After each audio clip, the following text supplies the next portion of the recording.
Right. So we talk about being at this tipping point, and the danger with a tipping point is that often that tipping point can become the point of no return. And when we think of the point of no return, it is where we've destroyed the planet so badly that no matter what interventions we make, we're not going to make any single improvement to the, the situation on the planet. I don't know how far away we are from that point of no return, but unless something drastically happens and something quickly happens, we are going to be at the point where the planet's going to become a very difficult place to live. I think some of you that have followed the news will see that there's a typhoon in Indonesia, the earliest one ever in the history of the region. Normally, the typhoons happen there in June, July. It is April. So we know that we have more storms, we have more crazy weather patterns, we have more hurricanes, and that these essentially become a lot more impactful in terms of the size and the intensity of those. So the kinds of things that we need to consider and the kinds of point of no return things that we have to consider. The first one there, climate change. I think if you still believe that climate change isn't real, then you are an idiot, or you are you're George Bush and you are Donald Trump.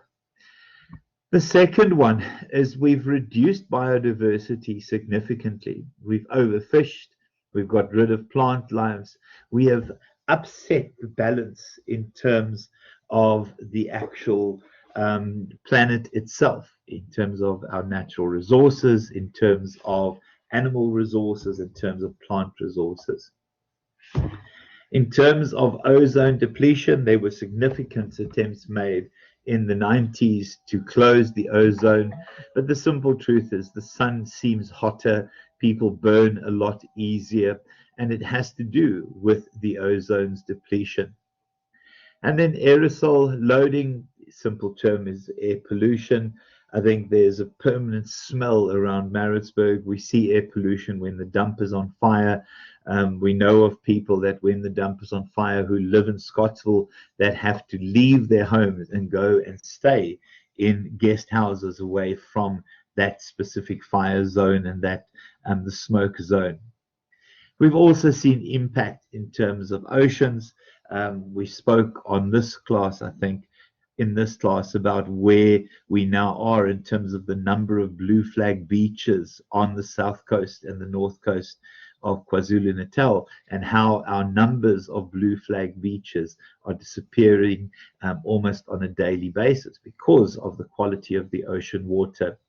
And then biochemical flows, yeah, it really is the fact that oceans become the toilets of the world. And what we do is everything ultimately ends up in the ocean. And if we add to that the amount of plastic in the ocean and that there's plastic present in fish, etc., the simple truth is something has to be done rapidly. And then deforestation, we know that Bolsonaro from Brazil actively promotes burning down the Amazon forest so that he can have extra farmland, so that they can have economic activity. And we know the contribution of the Amazon base in terms of atmosphere and in terms of oxygen. And then the use of fresh water. I was told in class that apparently Maritzburg's water is very good. The quality of Maritzburg's water is very good. I honestly will not drink water out of a tap anywhere. I have a filtration system and I filter every bit of water that I drink. Tests done in South Africa found bits of and traces of fecal matter, as well as traces of antidepressants in water. And then lastly, new substances, new life forms, possibly the most simple and most impactful example of that is our coronavirus, a completely new life form that, in all honesty, is nowhere near disappearing. We crossed the 3 million deaths threshold globally at some point last week.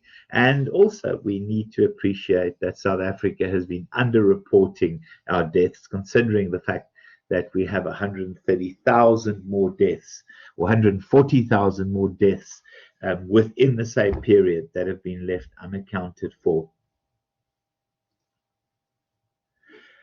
When we look at the importance of these changes in the natural environment, the first one is that this is where we draw our natural resources from.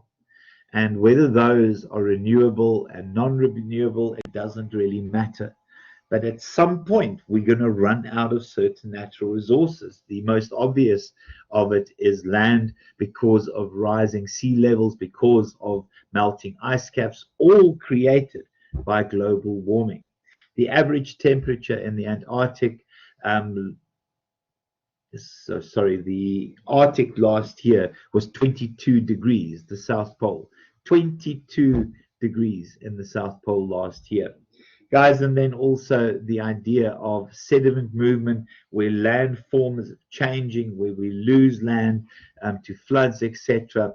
And yeah, the most awful term in this textbook, that the atmosphere, in particular the sea, along with our natural air, become the sinks to our wastes. So we burn coal fires, we pump it into the atmosphere, and the rest of the rubbish ends up in oceans. So we're at these points of these direct socio-ecological risks, and added to that would be more natural disasters. As we see with the typhoon at the moment in Indonesia, we know that there is a volcano erupting somewhere on the globe at the moment. And then lastly, there it is about those business risks. And if we had listened to Barack Obama and had listened to Bill Gates, who in 2015 had predicted a serious virus will essentially impact the globe, we would have been better prepared for the coronavirus. I think for me, the one annoying thing about the coronavirus is how China has got off scot-free, how nothing essentially has happened to China. And it is their fault, yet there have been no actions taken against them. Right, so I think this, in fact, is your assignment question, the concept of shared value and inclusive business. So please just NB this. So this is your assignment question. Hold on a second.